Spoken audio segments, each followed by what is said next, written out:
Well, Kevin the Hunter মার্ভেলসের আরও একটা cinema যেটার জন্য অনেকেই অপেক্ষা করছিল। আর এই সিনেমাটা সোনি স্পাইডারম্যান ইউনিভার্সের একটা পার্ট। তবে প্রথমেই বলে রাখি, সিনেমা দেখে নিরাশ হয়েছি। যতটা আশা করেছিলাম সিনেমার মধ্যে মারাত্মক কিছু হবে, না তেমন কিছু নেই। অন্য 5টা ইংলিশ সায়েন্স ফিকশন ও অ্যাডভেঞ্চার সিনেমার মতনই মনে হয়েছে। তবে সিনেমার মধ্যে বেশ কিছু সিনের সঙ্গে ফাইট সিনগুলো মোটামুটি ভালো লাগবে। সিনেমার গল্প খুব বড় নয়, তবে সিনেমাটা 2 ঘন্টার কাছে। প্রথম 10 মিনিটে কেভিন যে হান্টার রাশিয়ার এক জেলে গিয়ে একজনকে কিভাবে মারবে সেটা দেখানো হয়েছে। এই সিনটাও বেশ ভালো। এর পরের 30 মিনিট কেভিন কিভাবে হান্টার হলো ও সে কিভাবে তার মধ্যে এই অসীম শক্তি পেল সেটা দেখানো হয়েছে। এরপর থেকে মনে হবে কাহিনী খুলবে, কিন্তু তেমন কিছু নেই। এরপর নতুন এক ভিলেন আসবে, রাইনো, এবং কেভিন যেহেতু একজন হান্টার এবং সব গ্যাংস্টারদের মারছে, তাই এই রাইনো তাকে মারতে চায় ও এর ফলে সে তার ভাইকে কিডন্যাপ করে।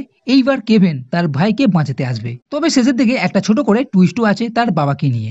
আরো ছোট করে বললে, কেভিন ও তার বাবার মধ্যে যে সম্পর্ক সেটা, এবং কেভিন কিভাবে বড় হান্টার হলো সেটা ঘটনা। আর এই পুরো সিনেমাটা আমার তেমন ফাস্ট লাগেনি। মধ্যখানে এমন অনেক সিন আছে যেগুলো স্লো লেগেছে। বলতে গেলে পুরো সিনেমাটাই একটু ধীর গতিতে চলছে।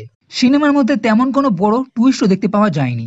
আর এই সিনেমা দেখে আমার কোনো মতেই মার্ভেলসের সিনেমা বলে মনে হয়নি। তবে কিছু সিন আছে যেগুলো ভালো লেগেছে। আগেই বললাম কিছু ফাইট সিন, এছাড়া ছোটবেলায় সিংহ শিকারের একটা সিনও আছে ভালো, এবং ক্লাইম্যাক্সেও একটা বড় ফাইট সিন আছে।